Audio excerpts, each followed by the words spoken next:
प्रिय संस्कृत मित्राणी नमः संस्कृताय। मैं अंजलि त्रिपाठी आप सभी का अपने YouTube चैनल संस्कृत संवाद पे हार्दिक स्वागत करती हूँ। आज हम लोग पढ़ेंगे अंबिका दत्त व्यास का परिचय और जो इनका प्रथम ऐतिहासिक उपन्यास है शिवराज विजयम, उनके कुछ प्रश्नों का जो वन लाइनर है। तो चलिए देखते हैं अंबिका दत्त व्यास का जीवन परिचय। Shivraj Vijayam TGT, UPPSC, GRC और GDC इन सभी में पढ़ने हैं। प्रथम निश्वास है, 12 निश्वास है। शिवराज विजय में 12 निश्वास है। प्रथम निश्वास का हम लोगों को अध्ययन करना है। अंबिका दत्त व्यास का परिचय पढ़ते हैं। पितामह, अंबिका दत्त व्यास के पितामह पंडित राजाराम, चाचा या दादा देवी दत्त थे। पिता दुर्गा दत्त, पुत्र राधा कुमार व्यास। पंडित राजाराम के 2 पुत्र थे, दुर्गा दत्त और देवी दत्त। गोत्र इनका पराशरी गोत्रीय, यजुर्वेदी त्रिप्रवर भिंडावश के थे। प्रवर होता है जिसमें ये त्रिप्रवर के थे। जन्म स्थान राज्य इनका राजस्थान था। जिला जयपुर, ग्राम रावत का धूला, मोहल्ला शिलावटी। जन्म समय इनका था चैत्र शुक्ल पक्ष अष्टमी, संवत 1915 ईस्वी पूछी जाए तो 1858। मृत्यु हुआ था मार्गशीर्ष अगहन मास में। मार्गशीर्ष को अगहन बोलते हैं। कृष्ण पक्ष त्रयोदशी सोमवार का दिन था। संवत 1957 सन 1900 ईस्वी था। कर्मस्थली काशी में अध्ययन अध्यापन थे। कुल इनकी रचनाएं 78 हैं। संस्कृत रचनाएं शिवराज विजयम जो प्रथम ऐतिहासिक उपन्यास है। प्रथम सर्ग TGT, UPPSC, GDC, GIC में अध्ययन करना है। शामवत नाटक है, 22 वर्ष की अवस्था में इन्होंने लिख दी थी। रत्नाष्टक, कथा कुसुम इत्यादि। हिंदी रचनाएं हैं जो बिहारी विहार, कुंडलियां छंद में लिखी हुई हैं। पत्रिका है पीयूष प्रवाह, इसका संपादन हुआ था। उपाधियां हैं इनकी, देखते हैं। शुकवि, भारतन हरिश्चंद्र को काशी कविता वर्धनी सभा में शिव कवि के बाद मिली। घटिका शतक ब्रह्ममृत वर्षिणी सभा में। तीसरा शतावधान है। चौथा भारत काशी की महासभा में। 5वां अभिनव बाण जिसे आधुनिक बाण भी कहते हैं, भारत भूषण और महाकवि, ये 7 उपाधियां व्यास जी की हैं। प्रथम ऐतिहासिक उपन्यास शिवराज विजय के प्रणेता थे अंबिका दत्त व्यास। ये वन लाइन क्वेश्चन आंसर है, बहुत ही महत्वपूर्ण है।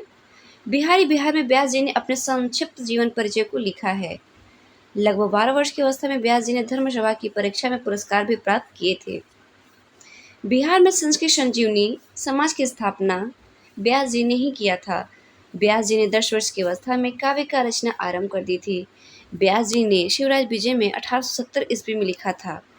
व्यास जी ने शिवराज विजय 1870 ईस्वी में लिखा था, जो काशी से 1901 में इनके मृत्यु के पश्चात प्रकाशित हुई थी। गवर्नमेंट संस्कृत कॉलेज पटना में प्राध्यापक रहे। प्रवक्ता और साहित्य रचना के साथ ही चित्रकारिता, अश्वारोहण, संगीत और शतरंज में भी व्यास जी विशेष रुचि रखते थे। सितार, हारमोनियम, जल तरंग और मृदंग इनके प्रिय वाद्य यंत्र थे। व्यास जी हिंदी, संस्कृत, अंग्रेजी और बांग्ला भाषा के ज्ञाता थे। न्याय, व्याकरण, वेदांत और दर्शन में इनकी अच्छी गति थी। एक घड़ी 24 मिनट में 100 श्लोकों की रचना करने वाले व्यास जी को घटिका शतक की उपाधि दी गई थी। 100 प्रश्नों को एक साथ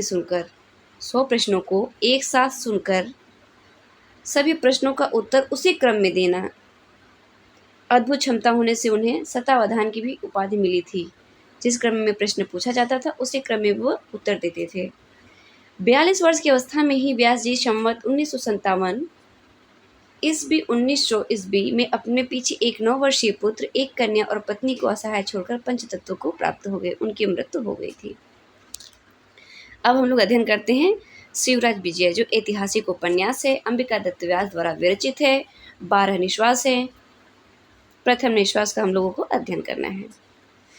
लेखक है अंबिका दत्त व्यास। विधा है ऐतिहासिक उपन्यास। विभाजन है 3 विराम और 12 निश्वास। प्रधान रस इनका वीर है। उपजीव इतिहास प्रसिद्ध है। नायक शिवाजी हैं। कथानक शिवाजी का जीवन चरित्र है। प्रमुख पात्र शिवाजी, गौर सिंह, श्याम सिंह, ब्रह्मचारी गुरु, योगीराज, सोवर्णी, शहाबुद्दीन, मालेश्रिक, अफजल खान, शाइस्ता खान, रघुवीर सिंह, यौवन युवक, यशवंत सिंह, औरंगजेब। रचनारी जिसे रोशनारा कहते हैं। शिवराज विजय 1870 ईस्वी में लिखा गया था, जो काशी से 1901 ईस्वी में प्रकाशित हुआ। संस्कृत वाङ्मय का प्रथम ऐतिहासिक उपन्यास शिवराज विजय है। संस्कृत वाङ्मय का प्रथम ऐतिहासिक उपन्यास जो अंबिका दत्त व्यास द्वारा विरचित है, ये प्रथम ऐतिहासिक उपन्यास माना गया है भी। शिवराज विजय की संपूर्ण कथा 3 विरामों और 12 निश्वासों में विभक्त है। प्रत्येक विराम में 4-4 निश्वास हैं। 3 विराम, 12 निश्वास, प्रत्येक विराम में 4-4 निश्वास हैं। अक्सर कन्फ्यूजन हो जाता है इसी में, कितने विराम हैं और कितने विरामों में कितने निश्वास हैं। शिवराज विजय में 2 समांतर धाराएं स्वतंत्र रूप से प्रवाहित होती हैं। एक के नायक शिवाजी हैं तो दूसरे के नायक रघुवीर सिंह हैं। बता रहे हैं, शिवाजी में 2 समांतर धाराएं स्वतंत्र रूप से प्रवाहित हैं। एक के नायक शिवाजी हैं तो दूसरे के नायक रघुवीर सिंह हैं। शिवराज विजय वीररस प्रधान काव्य है। विरोधाभास व्यास जी का प्रिय अलंकार है। विरोधाभास व्यास जी का प्रिय अलंकार है। पंचाली रीति है। शिवराज विजय में रीति जो है पंचाली रीति है। व्यास जी ने शिवराज विजय मुगल कालीन शासन का सुंदर चित्रण किया है। शिवराज विजय की कथानक एवं पात्र चित्रण, चलिए देखते हैं। शिवाजी के काल में 2-2 कोस पर आश्रम बने हुए थे जो मुसलमानों की गतिविधियों पर नजर रखते थे। विजापुर दरबार में शिवाजी ने युद्ध के लिए अफजल खां को भेजा था। उसी समय शिवाजी प्रताप दुर्ग में थे। अफजल खां ने भीमा नदी के तट पर शिविर डाल दिया था। अफजल खां ने भीमा नदी पर शिविर डाल दिया था। बीजापुर की शासक सदी के धोखे से शिवाजी को पकड़ना चाहते थे। एक यवन गुप्तचर जो बीजापुर दरबार का पत्र ले जा रहा था, उसने मार्ग में एक ब्राह्मण कन्या का अपहरण कर लिया जो सवर्णी थी। एक भालू के आ जाने से वह यवन युवक उस कन्या को छोड़कर सामने वृक्ष पर चढ़ गया। वह यवन युवक सामने वृक्ष पर चढ़ गया उस कन्या को छोड़ के। ब्रह्मचारी गुरु शिष्य गौर सिंह और श्याम सिंह द्वारा वह कन्या बचा ली गई थी। यवन गुप्तचर गौर सिंह द्वारा मारा गया तथा बीजापुर का गुप्त संदेश उसके वस्त्रों में से गौर सिंह को प्राप्त हुआ। जब उसका वध किया गया तो गौर सिंह को उसके वस्त्र से बीजापुर का गुप्त संदेश प्राप्त हुआ। गुप्त संदेश को जानकर शिवाजी ने स्वयं अफजल खां को छलने की योजना बताई। जब शिवाजी को ये संदेश मिलता है तो उन्होंने स्वयं अफजल खां को छलने के लिए योजना बनाते हैं। बीजापुर में संधि प्रस्ताव लेकर भेजे गए पंडित गोपीनाथ द्वारा प्रताप दुर्ग की तलहटी में अफजल खां से मिलने का शिवाजी ने प्रबंध किया। प्रताप दुर्ग की तलहटी में मिलने के लिए अफजल खां से प्रबंध किया गया था। गौर सिंह गायक के वेश में अफजल खां के शिविर में जाकर संपूर्ण भेद निकाल लाया। गुप्तचर बनकर वो गायक के वेश में जाकर सारे भेद निकाल ले आए। शिवाजी कपड़ों के अंदर कवच और हाथों में बाघनख नामक हथियार पहनकर अफजल खां से मिलने गए। आलिंगन के समय शिवाजी ने अफजल खां के कंधों और गर्दन को फाड़कर मार डाला। जो उन्होंने कवच और बाघनख पहने हुए थे, उसी से आलिंगन के समय शिवाजी ने अफजल खां को कंधों और गर्दन को फाड़कर मार डाला। गौर सिंह द्वारा जिस ब्राह्मण कन्या की रक्षा की गई थी, उसके संरक्षक एक वृद्ध ब्राह्मण थे। वह कन्या गौर सिंह और श्याम सिंह की बहन सवर्णी थी और वृद्ध ब्राह्मण उनके पुरोहित देव शर्मा थे। ब्रह्मचारी गुरु के अनुरोध पर गौर सिंह ने अपना वृत्तांत सुनाया। वे तीनों गौर सिंह, श्याम सिंह और सवर्णी उदयपुर के जागीरदार खड्ग सिंह के पुत्र पुत्री थे। गौर सिंह, श्याम सिंह और सवर्णी, जिस यवन युवक ने कन्या का अपहरण किया था, वो गौर सिंह, श्याम सिंह की बहन सवर्णी थी। माता पिता की मृत्यु के बाद तीनों भाई बहन पुरोहित की संरक्षता में रहते थे। शिकार पर गए हुए वे लुटेरे द्वारा पकड़े गए। वहां से वे भाग कर हनुमान मंदिर अध्यक्ष की सहायता से भीमा नदी के किनारे शिवाजी से मिलने और ब्रह्मचारी गुरु के आश्रम में रहने लगे। शाइस्ता खां पूना पर अधिकार करके शिवाजी के महल में रहने लगता है। शिवाजी ने सिंह दुर्ग से अपना एक संदेश रघुवीर सिंह द्वारा तोरण दुर्ग अध्यक्ष के पास भेजा।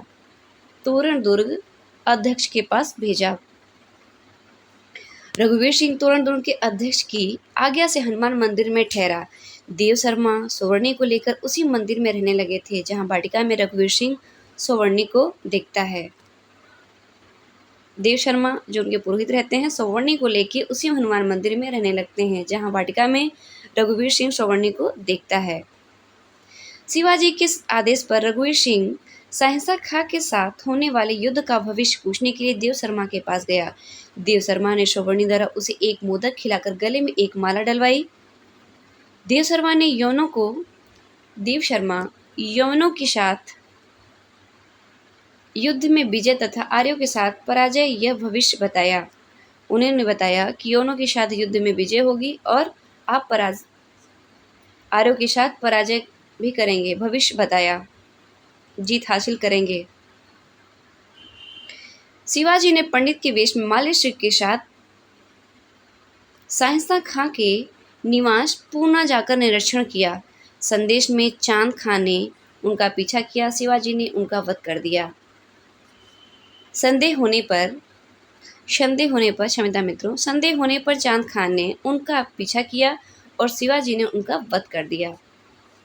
शिवाजी ने यशवंत सिंह को पूना से दूर रहने की प्रार्थना कर बारात के बहाने पूना में प्रवेश किया। शिवाजी ने यशवंत सिंह को पूना से दूर रहने की प्रार्थना कर बारात के बहाने पूना में प्रवेश किया। चांद खां और सहसा खां के पुत्र रघुवीर सिंह द्वारा मारे गए। सहसा खां घायल उंगली के साथ भाग गया। रघुवीर सिंह औरंगजेब की पुत्री रोशन आरा को गिरफ्तार कर लिया। ब्रह्मचारी गुरु ने गौर सिंह से अपने पुत्र वीरेंद्र सिंह का वृत्तांत बताया। सौवर्णी ने कुरु सिंह द्वारा किए जाने वाले अपमान की बात रघुवीर सिंह से बताई। रोशन आरा शिवाजी के प्रति अपने प्रेम प्रकट करती थी। शिवाजी ने पिता द्वारा उसे दिए जाने पर ही स्वीकार करने की बात कही। जय सिंह आक्रमण करने पर शिवाजी मुगलों की कुछ शर्तें मानकर संधि करने पर विवश हुए और उन्हें रोशन आरा और मुअज्जम को वापस करना पड़ा। बीजापुर किले पे आक्रमण करके रघुवीर सिंह की सहायता से शिवाजी ने विजय प्राप्त की और रहमत खां को पकड़ लिया गया। रहमत खां और क्रूर सिंह द्वारा राजद्रोही बताए जाने पर शिवाजी ने रघुवीर सिंह को निष्कासित कर दिया। रघुवीर सिंह राधा स्वामी का वेश धारण कर शिवाजी का उपकार करता रहा। सौवर्णी का अपहरण की इच्छा रखने वाले क्रूर सिंह का रघुवीर सिंह राधा स्वामी ने वध कर दिया। जय सिंह की संधि के अनुसार शिवाजी औरंगजेब के दरबार में दिल्ली में उपस्थित हुए। मार्ग में राधा स्वामी रघुवीर सिंह की रोकने पर भी वे नहीं माने। औरंगजेब ने शिवाजी को नजरबंद करवा दिया, परंतु रघुवीर सिंह की सहायता से वे भागने में सफल हो गए। औरंगजेब ने शिवाजी को नजरबंद कर दिया था, लेकिन रघुवीर सिंह की सहायता से वो भागने में सफल हो गए। रघुवीर सिंह ने मंडलेश्वर पद प्रदान किया था। सौवर्णी के साथ उनका विवाह हुआ। शिवाजी सतारा नगर को राजधानी बनाकर रहने लगे और धीरे धीरे महाराष्ट्र पर अधिकार कर लिया।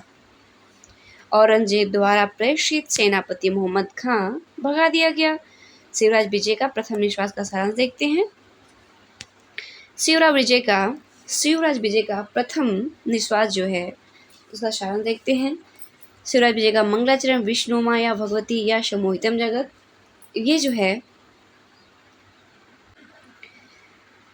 भागवत पुराण के 10वें स्कंद से लिया गया है। इसमें अनुष्टुप छंद है।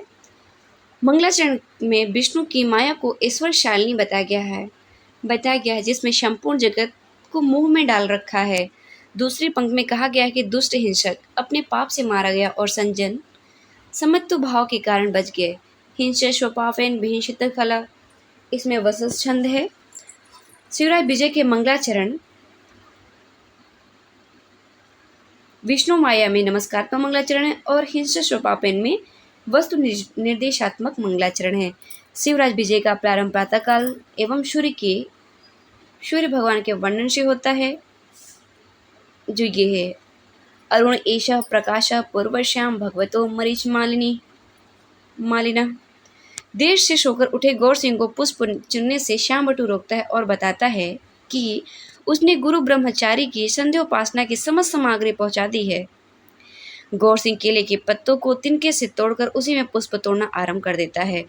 गौर बटू लगभग 16 वर्ष का है। उसका साथी भाई श्याम बटू उसी का समवयस्क है, लगभग उसी के अवस्था का है। उनकी कुटिया में केले के वन से घिरे होने के कारण कुंज में जैसी प्रतीत होती है कुंज के जैसी प्रतीत होती है, बगिए की तरह प्रतीत होती है। कुटिया के चारों ओर पुष्प वाटिका है। पूर्व दिशा में एक तालाब है। कुटिया के दक्षिण में झरने तथा सुंदर कंदराओं से युक्त पर्वत खंड है, विद्वान है। 7 वर्षीय कन्या को सांत्वना प्रदान करते हुए गौरवटू ने रात्रि के 3 प्रहर व्यतीत कर दिए, जिसे उसने यौवन युवक से बचाया था, जो उसके बहन सवर्णी थे। कुटिया के दक्षिण में स्थित पर्वत की कंदरा में एक महामुनि समाधिरत थे, जिनकी ग्राम प्रधान और ग्रामीण पूजा किया करते थे। उन महामुनि को कोई लोमस, कोई कपिल, कोई लोमस, कोई जैगिशव्य और कोई मार्कंडेय समझता था। उन महामुनि जो योगिराज थे, उनको सर्वप्रथम 2 ब्राह्मण बालकों ने देखा था। वो गौरवटु और श्यामवटु थे। देखा कि वो शिखर से नीचे उतरते देखा उन्हें।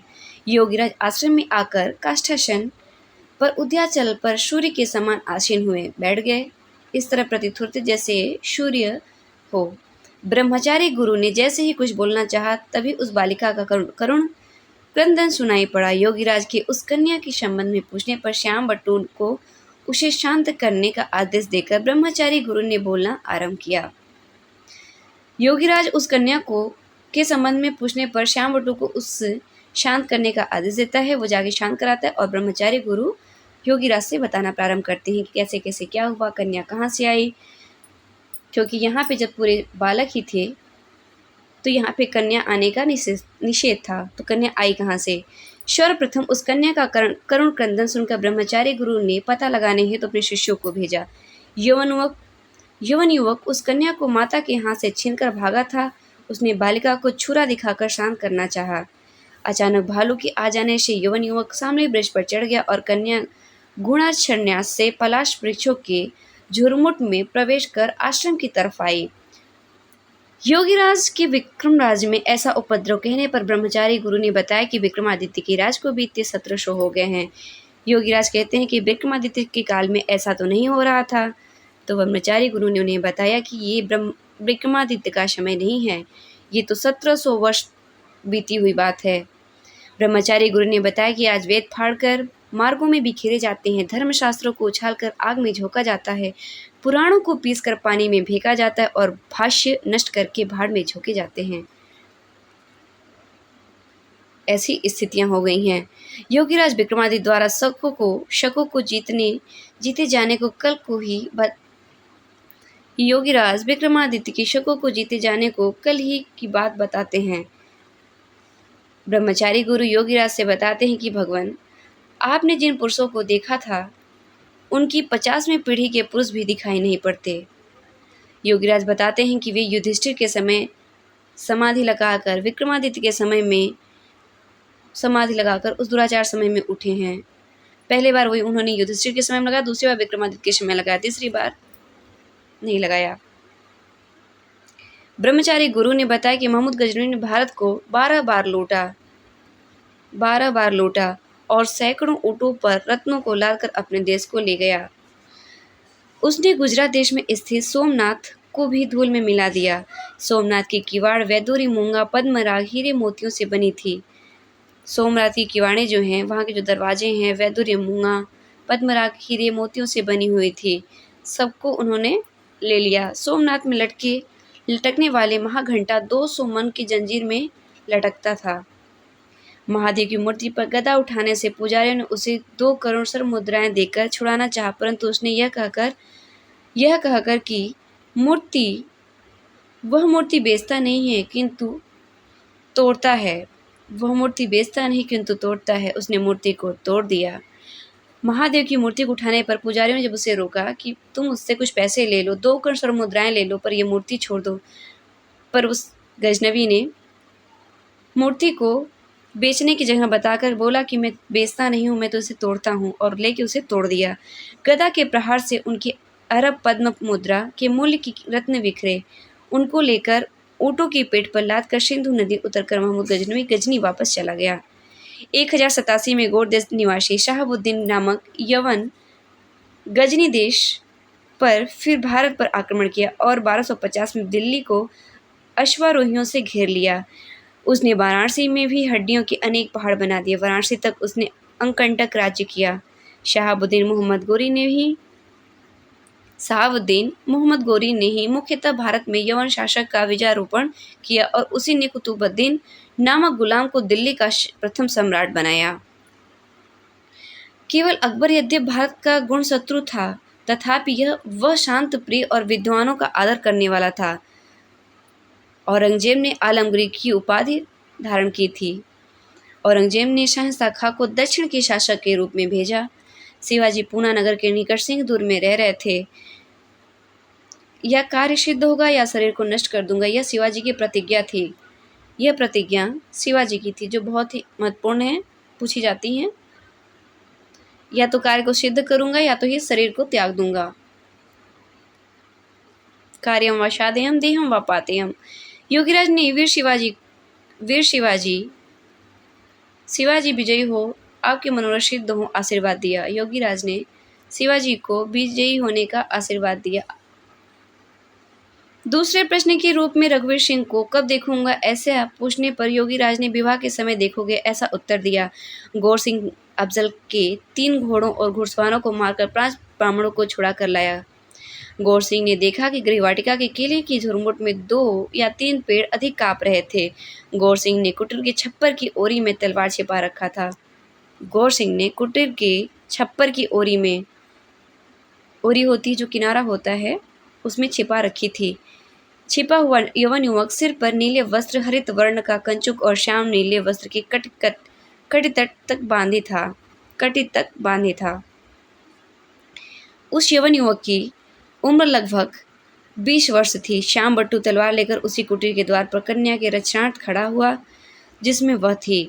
गौर सिंह ने यवन युवक को मारकर उसके कपड़ों में से एक पत्र निकाला जो गढ़ों सहित कुटिया में प्रवेश किया। तो ये रहे आज के अंबिका दत्त व्यास द्वारा विरचित शिवराज बेजियम की कुछ कथा वस्तु, जो बहुत ही महत्वपूर्ण होगी और आशा है कि आप लोग अवश्य इसका अध्ययन करेंगे, मित्रों तक शेयर करेंगे। जो नए मित्र जुड़ रहे हैं वो चैनल को सब्सक्राइब करेंगे। मिलते हैं नेक्स्ट वीडियो में। धन्यवाद मित्रों। नमः संस्कृताय।